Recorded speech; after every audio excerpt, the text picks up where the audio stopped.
Hi, hello, how are you, Amanda? Seint artist. I'm gonna do my makeup today. So Seint makeup is a cream-based 3D foundation. Everything in here is foundational coverage. Everything in here is crazy pigmented, so you get maximum coverage, minimal product. Because that was a big thing for me, is I wanna cover my stuff, but I was making a huge trade-off when I did that. And the trade-off was texture. It was that cakey look, that dry look, my makeup cracked. I was trading coverage for texture. I'm able to get both, where I'm able to not create more texture on my skin. And I'm 44, so texture is a thing. Skin is a texture, and it should look like good skin. Like, remember when your skin looked good with makeup? This stuff right here. So I'm going to put my makeup on, and I'm going to show you medium coverage. This would be more of a full coverage with traditional makeup, but I'm going to have less on my face. The first thing I'm going to do is I'm going to grab a light coverage brush, and this is going to be for my correcting, because your corrections shouldn't be thick like your concealers. So what I'm going to do is I'm going to be camouflaging and minimalizing things. I'm going to use a small end. This is our blend brush. They're all double-ended. They're super fantastic. This is a great addition to a collection brush. I'm gonna go into a color. It's a contour called Aspen. It's gray, like concrete. And that's gonna dull my redness. I have a touch of rosacea and acne scarring. And that's over my redness only. So this is gonna go around my nose where I have broken capillaries and just general redness. And I'm sweeping it lightly over the areas where I see red. You can still see my stuff because we are just correcting. We are not covering. Keep that in mind. I'm gonna switch to the bigger end because I'm gonna go around a bigger area. I'm gonna go into a color called Suede, and it's a lip liner. I'm using products that can do more than one thing, but my biggest thing with my Aspen and my Suede is the density. And this is gonna help hold my makeup in place to give me longevity. And that's what I want out of my makeup, is I wanna be able to cover everything, but I want to be able to have it last. Pardon the break for my cough. Okay, I haven't done anything extra. I just had to transition over a cough. All right, grabbing some more of that Suede lip liner. My hyperpigmentation on this side is quite a bit deeper, so we're just gonna sweep it up and around. I should probably have water. Okay, so we're taking that Suede, we're gonna sweep it around, and we're gonna sweep it up. This is a makeup tutorial, not a hair tutorial. I just like to talk about realistic makeup. So pardon everything else. I'm just here to talk about chin to forehead. Okay, I'm gonna use a medium coverage brush. Now that is a blush and bronzer brush. If you want something that's not super, super dense, if you're using something like what we have as our buff brush, you're going to find that it's gonna pick up more, it's gonna lay it on thicker and heavier. And while that may, if that's the look you're going for, then that's the brush you want. I want minimal product on my face, maximum coverage. So I'm gonna use my blush and bronzer brush. I like this fluffy one for picking up excess because it can happen. I'm gonna go into Sandy, that's my main shade right now, and I am going to go over my scarring to start for coverage now.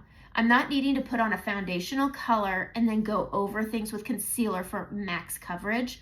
My brightening, my mane, my contour is all going to be foundational concealer coverage because it's all 80% pigmentation, and traditional makeups are 20%. Regular stick foundations like Merit, OG, Fenty, they're about 40%. So you're still getting more coverage or more product to get the coverage that you're looking for.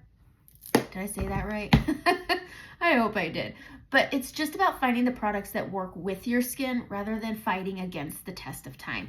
I needed a makeup that wasn't gonna crack when I smile or crack when I get frustrated with my kids not cleaning the bathroom sink again. I want a makeup that's gonna move with my skin and live with my skin rather than on it. So again, I start over my scarring and it just erases it like a dream. Go around my mouth, and then I'm gonna come up here and I'm just gonna even this little area out. What's nice is because everything's in one place, you're not digging around in a bag, and it's buildable. And so you can start and then build as you need, but this is the only place, the beard of my face, where I'm going to be putting my foundation. This makeup is easy. It's different. So there's a bit, I would say there is a bit of a learning curve that's worth the work. Anything done well takes time. And if I make it look easy, it's because after 5 years, I better. If I made it look hard after 5 years, then this is a hard makeup. But I just want to get the coverage and the balance on this portion of my face. I pull down my neck because my neck is lighter than my face. I am going to switch to another brush, which is the detail brush that I didn't get ahead of time, because life, oh, it's right here, right in front of me. Okay, this one is great for contouring. So here's where I'm going to show you the glory. If you don't have to turn your whole face one color to then restructure it.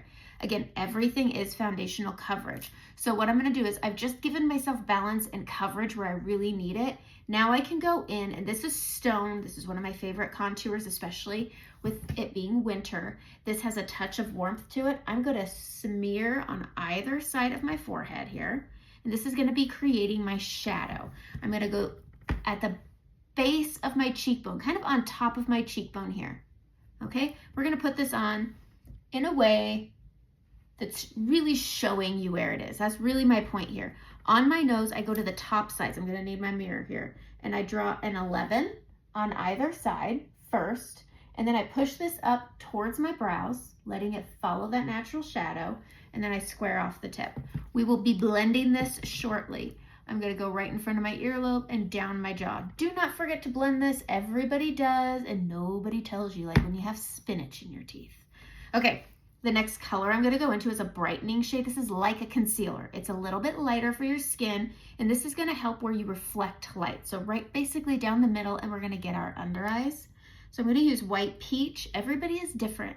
I'm going to place this right here in the middle, make a little flower, and then I'm going to use what's left. I'm going to sweep it right down the middle of my nose, hit my Cupid's bow, and then touch right here. I don't need a lot in these areas because I had my main highlight. I'm just creating a little lightness to create reflecting light. That's it. Okay, we're gonna go to the bottom layer here, and I'm gonna grab a little bit of Bella bronzer. This is gonna give me some warmth that I don't have because it's winter.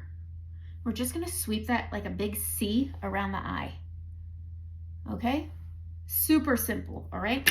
I have my scarring that I covered. So I'm gonna do this. I'm gonna grab a little bit of balm. I love this stuff. This is my ride or die right here. I don't touch my under eyes without balm, because otherwise I get crepey and creasy because I'm 44 and I've got fine lines and wrinkles, but this balm is a lifesaver, okay? I'm gonna stick with the detail brush that I just had in my hand, and we're gonna go into my brightening, and I'm gonna go right here. I'm gonna follow this up the orbital and up into that inner corner. Right at the top of that bubble, apple, whatever, we're going to go up the orbital and into the middle. This is really showing you how this is three-dimensional makeup and how everything in here is giving you coverage.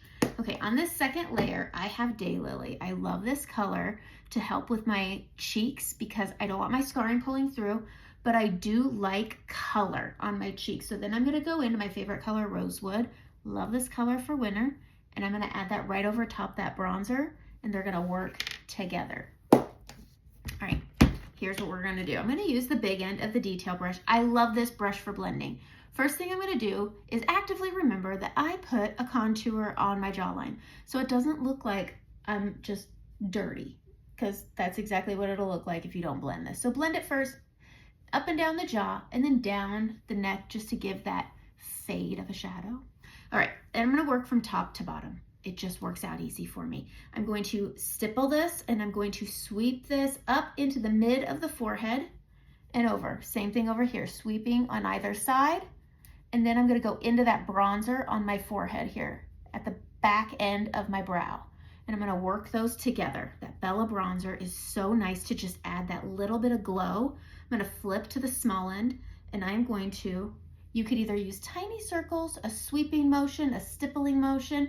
We're gonna blend out this brightening out towards that contour bronzer, okay? This is gonna create that balance and that dimension and coverage.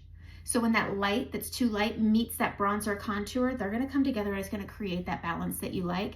This is essentially one layer of makeup, and it's a good amount of coverage. When you're going with medium coverage, your makeup will look like makeup, but it will look like good makeup that's an extension of your skin. Your skin has texture that can look like flecks of illumination when you're playing with a really good cream makeup.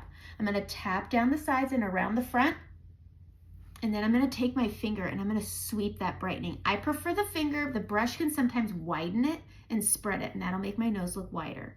And then if you have any extra, you can just give it a whirl and try to add more. Okay. Here's the part that everybody asks about is how do I do this? So I love blending this all together into one seamless, flawless little area. So I'm going to start with my contour at an angle, pressing up onto that cheekbone, and then I go into the bronzer next. Going into the bronzer next, going into the blush, but focusing it up on that top back end. Stippling is key because I have that corrector on. Then I bring it down to the Daylily and back up.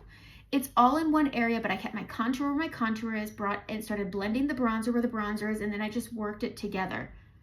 And it creates this really beautiful finish. I'm going to go to the brightening that I put under my eye, and I'm just going to start cleaning up, and then I'm going to start working it into that soft tissue, that space between the orbital and your lashes, because that's super soft and you don't want a lot of product. So as you're blending, you want to blend that last. And look at how pretty that is. It went from a mess to impress, right? And then you can just go in and touch up where you need to. Okay, again, I keep it on the wide end, pushing upward into that cheekbone above my natural shadow, going into the bronzer, and then into the blush, small, and then I'm gonna go into that Daylily area and then back up. And they just come together. This is what's nice about using a same product. They're all formulated the same, pigmented well, and they work as a team. Teamwork makes the dream work, okay? It's nice when your contour, your bronzer, and your blush can all work together, and the concealer under your eye. We just bring that up, and this is medium coverage. This is what medium coverage looks like because my stuff is gone. My darkness under my eyes is gone. And then I also have all of that stuff on my cheeks. It's gone.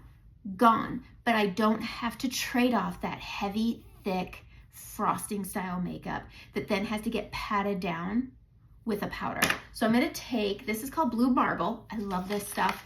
It's a really great setting spray. It is a water-based film forming barrier to seal your makeup, which is different than setting spray, which is gonna hydrate your makeup. So we're gonna shake this up. It's got a little blue marble, okay? Really simple. And then we're gonna spray our face. So good.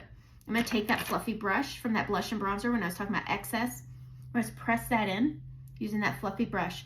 And while I'm pressing this in, it's sealing my makeup, it's marrying it together, and then it's also picking up where I have excess makeup. All right, let's pop a lip on, shall we? Let's pop a lip on. I love a good lip, but I also love a contoured lip. So I'm gonna go into my contour, and I'm gonna use the edge of my detail brush.